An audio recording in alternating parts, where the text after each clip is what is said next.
చింతచిల్క గ్రామ ప్రజలకి, సోదరి సోదరీమణులకి, తెలుగుదేశం నాయకులకి, బీజేపీ నాయకులకి, జన సైనికులకి ఇంత ఘన స్వాగతం పలికినందుకు మీ అందరికీ నమస్కారాలు. యాక్చువల్గా అన్నోళ్ళు ఈ రౌండ్ ఒక లైన్ తిరగమన్నారు, కానీ మీరందరు ఇక్కడే ఉన్నారు కాబట్టి ఆ రౌండ్ తిరగడంలో అర్థం లేదు. అందుకని చెప్పి మీ అందరితో ఇక్కడే మాట్లాడుతున్నాను. నేను మీరు తిరగాలి, ఎండలో నేను తిరగాలి, అందుకని చెప్పి ఇక్కడే మనం మాట్లాడుకుందాము. అందరు ఇక్కడే ఉన్నారని చెప్పారు. ఈ గ్రామంలో స్థానిక నాయకులు ఇప్పుడే చెప్పారమ్మా, ముఖ్యంగా ఇళ్ల స్థలాలు, డ్రైనేజ్ సిస్టము, తర్వాత శ్మశాన వాటిక సరిగా లేదని చెప్పారు. ఈ మూడు తెలుగుదేశం ప్రభుత్వం అధికారంలోకి వస్తే ఇళ్ల స్థలాలు యాక్చువల్గా ఇప్పుడు మీకు 1 సెంట్ ఇస్తుంటే రూరల్లో 3 సెంట్లు ఇస్తున్నారు. అంటే 18 అంకణాలు ల్యాండ్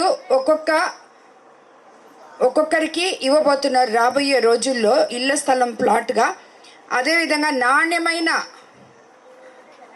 మెటీరియల్తో పక్కా ఇల్లు కూడా కట్టిపోతున్నారు చంద్రబాబు నాయుడు గారు అధికారంలోకి వస్తే. మనము సీసీ రోడ్లు కానీ, డ్రైనేజ్ సిస్టమ్ కానీ, ప్రతి ఇంటి ముందు పైప్ లైన్ ద్వారా తాగు నీరు కానీ ఇవన్నీ కూడా మనకి అభివృద్ధి కింద ఇవ్వబోతున్నారు. అదేవిధంగా సంక్షేమంకి వస్తే మీకు అందరికీ తెలుసు, బాబు ష్యూరిటీ భవిష్యత్ గ్యారంటీ పేరుతో మనకి చాలా పథకాలు ఇచ్చున్నారు. అవేంటంటే ముందుగా మహిళలు ఇక్కడ ఎక్కువ మంది ఉన్నారు, మీకు అందరికీ చెప్తాను. మీరంతా ఉచితంగా బస్సులో ప్రయాణం చేయొచ్చు. 3 సిలిండర్లు సంవత్సరానికి ఫ్రీగా ఇస్తారు. 18 ఏళ్ళు నిండిన ప్రతి ఆడబిడ్డకి 1500 రూపాయలు నెలకిస్తారు. అదేవిధంగా ఎంతమంది పిల్లలుంటే అంతమంది పిల్లలకి 15,000 రూపాయల తల్లికి వందనం అనే పథకం కింద చదువుకోవడానికి పిల్లలకి ఇస్తారు. కాబట్టి ఇవన్నీ మహిళలకి ఈ అవకాశాలన్నీ ఉన్నాయి.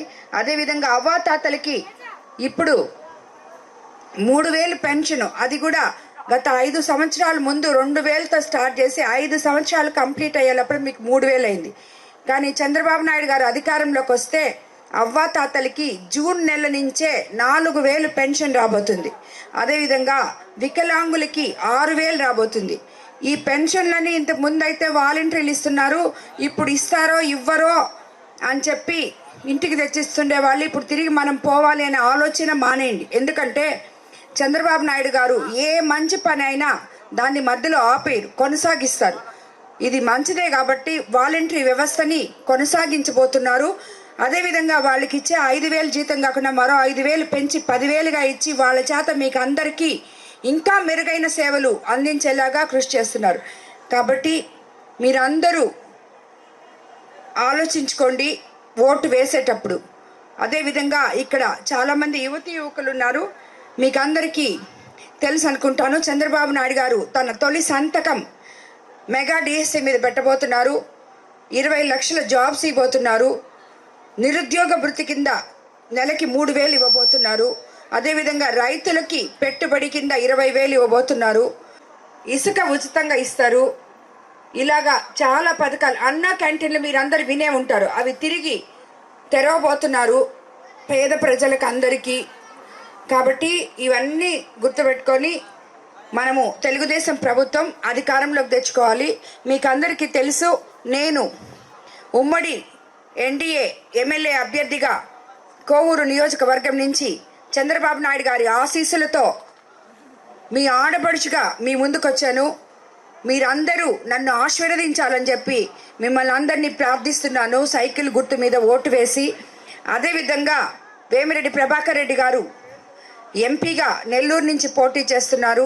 మా ఇద్దరిని మీ అతి పవిత్రమైన ఓటును సైకిల్ గుర్తు మీద 2 ఓట్లు వేసి, ఎంపీకి ఒకటి, ఎమ్మెల్యేగా ఒకటి వేసి మమ్మల్ని ఇద్దరిని గెలిపించగలరని మిమ్మల్ని అందరినీ ప్రార్థిస్తున్నానమ్మా.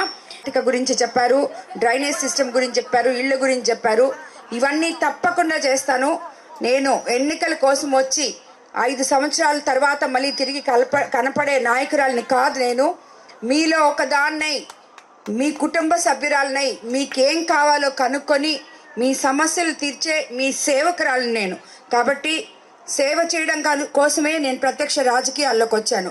మీ అందరూ ఎవరైనా సరే, తెలుగుదేశం నాయకులు కానీ, కార్యకర్తలు కానీ, సామాన్య ప్రజలు కానీ, ఎప్పుడైనా వాళ్ళందరికీ నేను అందుబాటులో ఉంటాను. మీరందరూ ఎల్లవేళ్ళ నా తలుపులు ఎప్పుడు మీకు తీసే ఉంటాయి.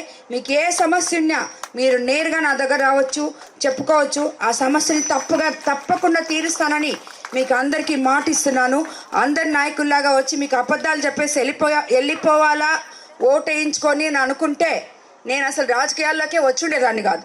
కాబట్టి మీ అందరూ నమ్మండి, ఆలోచించండి. ఈ ఓటు, మీరు వేయబోయే ఓటు రాబోయే 5 సంవత్సరాలు మీ భవిష్యత్తు. కాబట్టి దాన్ని ఆలోచించండి, ఆలోచించి మరీ వేయండి. ఇక్కడ చాలామంది పిల్లలు ఉన్నారు, యువకులు ఉన్నారు. మీరంతా మీ పెద్దవాళ్ళని ఎడ్యుకేట్ చేసి వాళ్ళ ఓటు ఎలా వినియోగించుకోవాలో, వాళ్ళు ఎలా వేయాలో, ఏది వేస్తే వాళ్ళకి మంచి జరగద్దో వివరించి చెప్పి అందరినీ ఆత్మస్థైర్యంతో ముందుకు తీసుకుపోయి నమ్మకంగా ఓటు వేయించమని, అది మా ఇద్దరికి సైకిల్ గుర్తు మీద వేసి మమ్మల్ని గెలిపించాలని మిమ్మల్ని అందరినీ మరోసారి ప్రార్థిస్తూ ఇంత ఘనంగా స్వాగతం పలికిన చింతచిలుక గ్రామ ప్రజలకి నా నమస్కారాలు తెలుపుకుంటున్నాను.